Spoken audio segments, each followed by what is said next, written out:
169,000 miles on it. That's why I drive to work all the time. Go to town, look pretty. And it's a little dark. Turn this on. That doesn't help much, but yeah, right there's where that goes, right here. There's your holes that your screws go in. That screws like, there's your screw. For all intensive purposes to look at. And then those catches go here, here, here. I know it's dark in here. Let's try this. Give me a minute. There.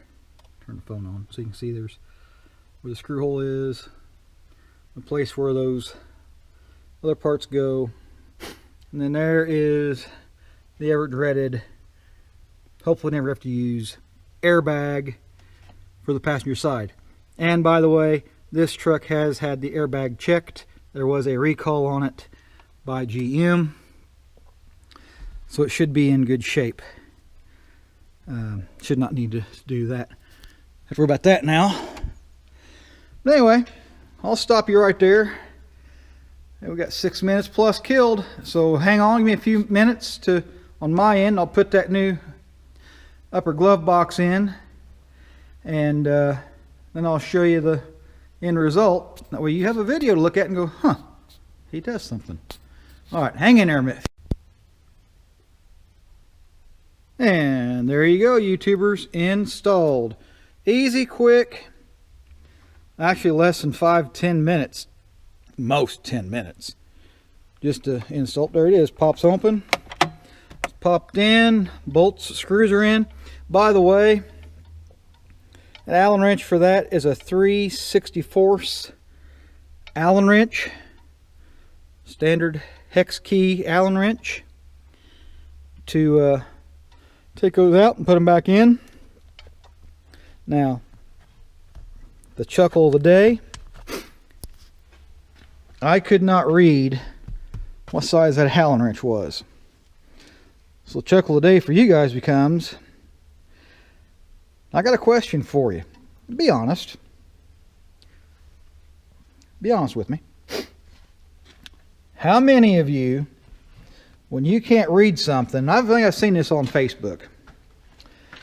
When you cannot read the print on something, how many of you have got your phone out and taken a picture of said item you want to read the writing on? Hate to admit it, this guy, he did it. I had to take a picture of the wrench and blow the picture up so I could tell you it's a 3/64 Allen wrench or hex key to get those two screws out. But anyway, that being said, I'm going to put my plethora of automotive information there. I know a lot of guys probably use a file cabinet, but nah. I just always put it with the vehicle. Now if you used to buy the vehicle from me direct, if I was to ever sell it, oh, it's dark. Hang in there a second. There's the darkness for a moment. But if I was to ever sell the vehicle directly to someone, and a particular individual, you would get that pile of paperwork just so you could flip through it and know that at least every 3,000 to 4,000 miles that motor oil got changed, at X number of miles transmission service was performed, tires rotated, tires were probably replaced, I think, in that pile too. And I'm pretty sure I've got the receipts for the struts and shocks on the front and back being replaced, and the wheel bearings on the front. Matter of fact, the dealer did the left side, I did the right side. Folks, I don't like working on this stuff anymore, but All it cost me to replace that wheel bearing, because it comes with a complete assembly, this wheel sensor, and everything assembled. You just got to take 3 bolts out of the backside, pop that off, a little bit of work.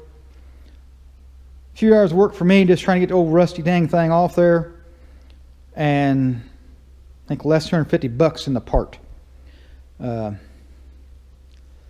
I said, I'm getting where I don't like working on this stuff anymore. But anyway, that's enough whine complaining. We've probably got almost a 12-minute video. Time done talking here. At least, yeah, we're close to that probably. So that being said, I'll leave you looking here at this pretty red truck. My pretty go to town truck. And hopefully you enjoyed a little quick, here it is. Took it out, took this out, put this in, and all that crap. We have not had any kind of snow yet. We had dustings. Nothing like our friends to the north, up there in Canada. And I've got step monsters, that's what I call them, step monsters. 2 stepsons that live down in Tennessee, south of Nashville. And they've had more snow in their area than I have in mine. So, and I know some of you from the southern state of Tennessee have posted and showed pictures and in your area having snow and all that, and I've chuckled and laughed at social media where they make fun of the situation they're in. But anyway, that being said, I'm gonna let y'all go. We're probably 12-13 minutes into your day. Hey, thanks for stopping by. Thanks for watching. Take care of yourselves. And if that polar vortex hits you, I hope it doesn't hit you real hard. So anyway, take care. I'll catch you on the next one. And see you then.